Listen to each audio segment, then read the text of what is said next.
theory was that he had vibrating beads that would somehow or another, through some sort of code, explain to him the moves. Before that, I thought I was maybe one of the best 2-3 players in the world. And it made me realize that I wasn't. A little bit of a reality check, I think, helped me later to actually understand the game a bit better. And working with him, it just improved sort of the more dynamic part of my game. All right. So what you're about to hear is honestly one of the most fascinating parts of this Joe Rogan episode with Magnus Carlsen. Joe isn't just talking to a chess champion here. He's sitting down with a guy who openly admits how overconfident he once was, how he got humbled, and how working with Garry Kasparov completely reshaped his game. And the way Magnus explains it, he doesn't sugarcoat anything. He talks about being delusionally optimistic as a strategy, how training camps exposed his weaknesses, and why having the right coach isn't just about chess prep but also about life balance. It's raw, it's honest, and it's the kind of conversation that makes you see genius in a whole new light. It's so fascinating that as an elite chess player, you'd be able to recognize that something is happening that's outside of his capabilities. Again, I'm not ruling out the factor that chess players are becoming more and more paranoid, because we do have chess engines that basically have perfect chess, right? Like anybody with their phone can, as I think Elon tweeted to Gary once, like, my iPhone can beat you at chess, which is the truth. And this means that, anybody having access to information, it's incredibly dangerous. And I think top level chess has been a lot based on trust. Okay, now Magnus is talking about how easy it is for paranoia to creep into modern chess. And honestly, he's right. Before, you just trusted your opponent was playing fairly because computers weren't so portable. But now, with engines running on every phone, you can't help but wonder if someone is sneaking a quick look. Imagine sitting at the board, sweating over a position, and in the back of your head you're like, wait, does this guy actually know this move? Or is it Siri whispering in his ear? That suspicion alone changes the vibe of a whole tournament. Whenever you have outsiders whom there are these stories about, everybody gets a bit jittery. There's like people who either, like, they burst onto the scene, then they establish themselves, and people know that they're legit and so on. It's not a problem with him specifically. I don't know. It was it's just, he doesn't seem to be playing, or it didn't at that point seem to be playing with a particular style. It seemed that he either played kind of or he just more or less played any position very well in certain games. Like, he could just switch from tactical to positional play very easily, and it was yeah, it didn't smell good to me. It still doesn't, but to some extent, like, he had his lawsuit. We've all kind of moved a little bit on. I think I don't trust him. A lot of other top players still don't trust him. He certainly doesn't trust me or chess.com or Hikaru or whomever he felt wronged by. But now listen, this part's wild. They're talking about methods of cheating. Magnus mentions earpieces, signals, someone in the crowd sending moves. It sounds almost like spy movie stuff, but it's real. The thing is, engines are so good that even a single hint like move your knight can flip the outcome of a game worth thousands of dollars in prize money. And that's why the organizers now use metal detectors and even signal jammers. I honestly think it's sad, though, because chess should be about two minds battling, not about searching players like they're sneaking contraband through an airport. The problem is, like, once someone admits that they cheated a game, especially a game that has a lot of trust in it like chess, you're always going to think, like, is he cheating now? Always. But the question is, like, what method? Like, what do people do? So if you're sitting there, you have no phone, your pockets are empty, like, what could you be doing that could possibly be aiding you? Well, first of all, like an invisible earpiece that people use for exams and so on. Like, So, but he would have to have a partner. yeah, right? he would, yeah. Yeah. That would not have been detected by the security system that they used at that tournament. They amped up the security after the whole thing They have to happened. check your ears. Yeah, they start checking our ears, and then we had a live tournament in Paris last year where I played him, where there was proper security, where all of these things would be picked up, and he didn't play to nearly the same level there.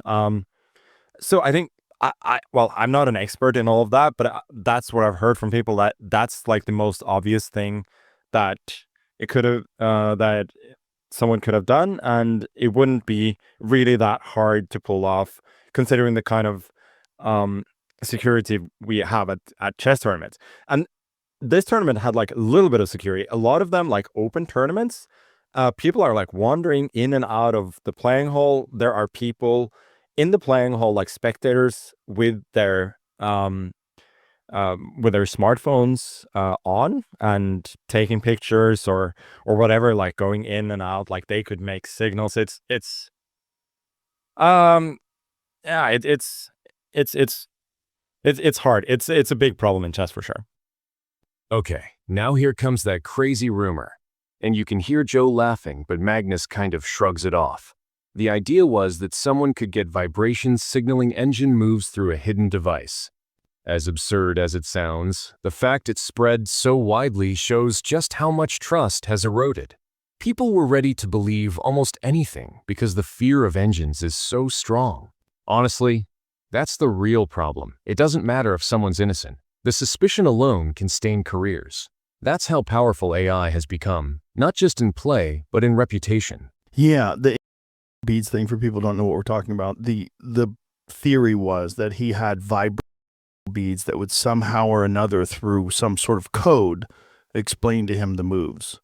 And I've thought about this for a lot longer than I care to admit. Like, what kind of code are you getting from inside your butt that you're like, okay, got it?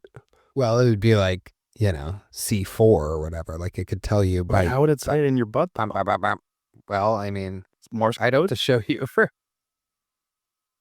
Luckily, I brought one. Yeah. I have some in right now.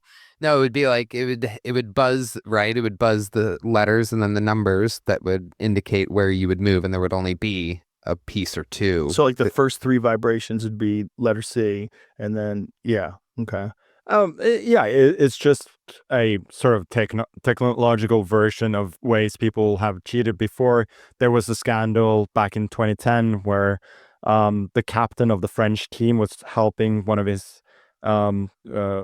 French players by cheating. He was basically just standing in certain spots around the table to tell him where to move. Oh, wow. That's crazy. So, dirty people out there. It's wild. Well, it's such a competitive thing. Whenever you have competitive things, you always have people that just want to win at any cost, right? Here's the thing Magnus points out: the biggest issue isn't one specific method of cheating, it's that the doubt never fully goes away. Once the idea that he might be cheating is planted, it changes how people view every game. Some tournaments have stepped up checks, scanning players, banning devices, but paranoia still lingers. And honestly, when you think about it, AI hasn't just made chess stronger, it's made it weaker in trust. The irony is brutal. Technology that teaches us brilliant new moves also makes us second-guess the fairness of the entire sport. I had a training session in 2008 where we had both played a tournament where I'd done reasonably well, and he had sort of, towards the end, he had mailed it in, but he was preparing for the Classical World Championship. So I think I had 2 days off, and he was living outside Madrid. And so I went to Madrid for a couple of days because the other tournament was in the north of Spain. Then I went to his house, and as soon as like that training camp started, it's like something just switched with him, and he was he was just so focused. We played a bunch of training games, and from being this guy who seemed completely disinterested in this other tournament, all of a sudden, like, he was crushing me. Like, he had a massive plus score in our games, and it felt like everything we analyzed, he just had a much deeper understanding of the game. It seemed that he was faster tactically and everything, and it made me like appreciate like how good he actually actually was. Yeah. Okay, so here Magnus is talking about this crazy switch he saw in another player during training. At first, the guy looked disinterested, almost like he didn't care. But as soon as the training camp started, boom, laser focused, crushing Magnus in practice games. That right there shows how mindset flips everything. Even the best in the world can look average when they're not locked in. It reminds me of athletes across sports: Jordan, Kobe, Federer. When they're on, they're untouchable. And Magnus realizing that firsthand must have been humbling. When you are playing someone like that and you're getting your ass kicked, does this inspire you and enact change in your game, or does it not change your game? You just do the same game but more focused? Yeah, I think it's more of the latter. It was just a reality check for me, because I thought at that point that I was I was ranked, I think, third in the world. I had very briefly been ranked number one already at that point, like for a week. And I thought before that, I thought I was maybe one of the best 2-3 players in the world. And it made me realize that I wasn't, and that maybe I was able to have better results than my actual level because of youth, energy, and optimism, right? And that made me it just made me realize that I have a lot to learn, and that I should be patient and not expect everything to sort of come that fast. Because at that point I'd had a year of more or less constant rise. It's just winning. Now, Magnus admits something huge. He thought he was one of the top 2 or 3 players in the world at the time, maybe even the best. But this experience slapped him with reality. He was overconfident, even delusional, and only succeeding because of raw youth, energy, and belief. Honestly, I love this moment because it's so real. That's how growth works. You rise, you think you've made it, then life or competition gives you that harsh reminder. Not yet. It's relatable whether you're in chess, sports, or business. Confidence is fuel, but unchecked, it tricks you. Realize now that I was delusional. I thought I was a lot better than what I was, and that was probably why I was having such good results. Because you're so confident. Because I was so confident.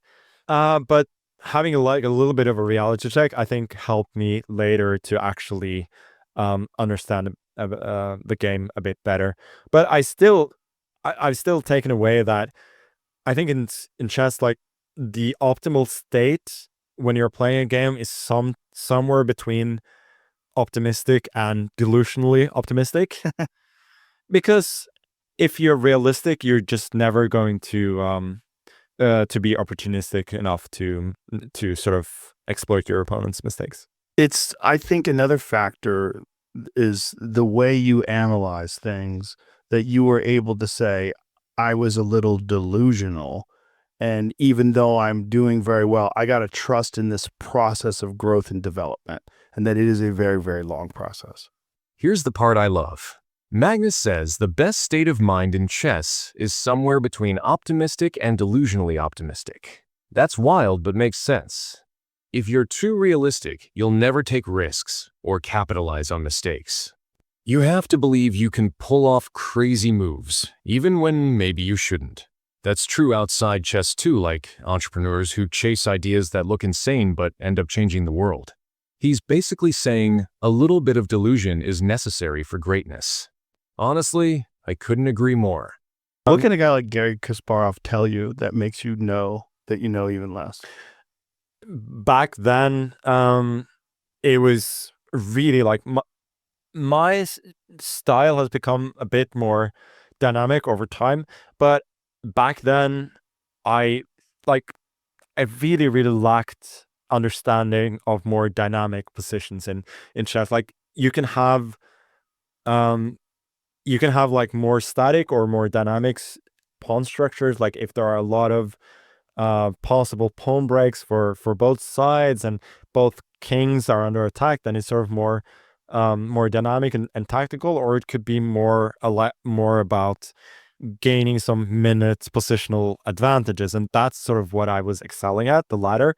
And working with him, it just improved sort of the more dynamic part of my game a lot. And that helped me very much short term. And also it's helped me later because it improved my understanding of the game.